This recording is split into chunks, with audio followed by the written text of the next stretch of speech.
নমস্কার বন্ধুরা, আপনাদের সবাইকে স্বাগত জানাই ভূমিতা কিচেনে। আজকে আমি অসাধারণ স্বাদে সজনে আলু বেগুন দিয়ে কাতলা মাছের পাতলা ঝোল রেসিপি শেয়ার করব আপনাদের সামনে। তো আজকে বাজার থেকে মাছগুলো কিনে নিয়ে আসা হয়েছে, মাছগুলো ভালো করে ধুয়েও নিয়েছি। এবার ওই মাছে লবণ হলুদ দিয়ে ভালো করে মেখে রেখে দেবো রান্না করার থেকে 15 থেকে 20 মিনিট আগে। তার কারণ মাছে লবণটা ঢুকলে মাছটা বেশি সুস্বাদু হয় বা টেস্টি হয়, সেই জন্য মাছটা আমি আগে থেকে মেখে রেখে দিচ্ছি। তো এবার অনেকক্ষণ বাদে কড়াইতে তেল দিয়ে দিলাম, তেলটা গরমও হয়ে গেছে। এবার আমি এক এক করে মাছগুলো দিয়ে ভালো করে লাল লাল করে ভেজে নেব। তো আমি মাছগুলো ভাজা এক পিঠ হয়ে গেছে, আর একটা পিঠ আমি ভালো করে লাল করে ভেজে নেব। তো এবার আমার মাছগুলো ভাজা হয়ে গেছে, এবার আমি মাছগুলোকে উঠিয়ে নেব।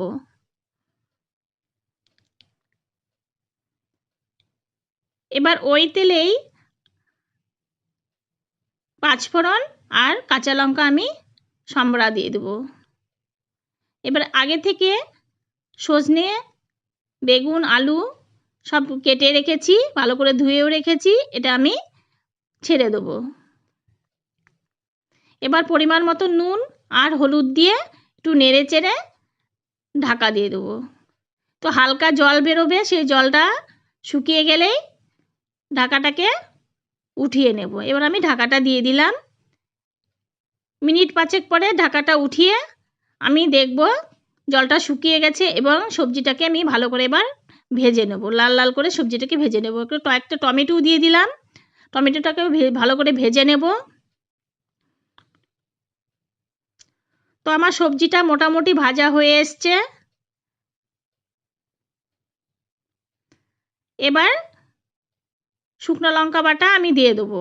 তো আমি এখানে শুকনো লঙ্কা বাটাই দিচ্ছি, আপনারা চাইলে এখানে জিরে আদা শুকনো লঙ্কা একসঙ্গে দিতে পারেন, কিন্তু আমি এটা শুধু শুকনো লঙ্কা বাটা দিয়েই করব, কারণ আমি পাতলা ঝোল করব, সেই জন্য আমি শুধু শুকনো লঙ্কা বাটা দিয়েই ঝোলটা করছি। সামান্য একটু জল দিয়ে দেবো, দিয়ে একটু কষিয়ে নেব। তো আমার এর ঝোল মশলাটা কষানো হয়ে গেছে, এবার পরিমাণ মতন জল দিয়ে দেবো। তো আমি আরেকটু জল দেবো, তার কারণ আমি পাতলা ঝোল করব। তো আমার পাতলা ঝোলটা খাওয়া পেটের পক্ষে উপকার, সেই জন্য আমি পাতলা ঝোলটাই করব, আর আমার খেতেও ভালো লাগে। এবার ঝোলটা আমার ফুটে গেছে, এবার আমি ওই ঝোলে ভেজে রাখা মাছগুলো আমি এক এক করে দিয়ে দেবো। তো মাছটা দিয়ে আমি বেশিক্ষণ ফোটাবো না, তার কারণ ঝোলে বেশিক্ষণ মাছটা ফোটালে মাছের টেস্টটা নষ্ট হয়ে যায়, সেই জন্য আমি মিনিট 2 ফুটাবো। তো আমার ঝোলটা ফুটেও গেছে, এবার আমি ঝোলটাকে নামিয়ে ফেলবো। একটু পরিমাণ মতো নুন দিয়ে দেবো, নামিয়ে ফেলবো। তো আমার রেসিপিটা কেমন লাগলো, যদি ভালো লেগে থাকে তাহলে অবশ্যই একটা লাইক কমেন্ট শেয়ার করবেন। আর এরকম নিত্য নতুন রেসিপি পেতে প্লিজ আপনারা আমার চ্যানেলটি সাবস্ক্রাইব করে রাখবেন, আর সবার আগে নোটিফিকেশান পাওয়ার জন্য অবশ্যই আর পাশের বেল আইকনটি ক্লিক করে রাখবেন। সবাই ভালো থাকবেন, সুস্থ থাকবেন, ধন্যবাদ।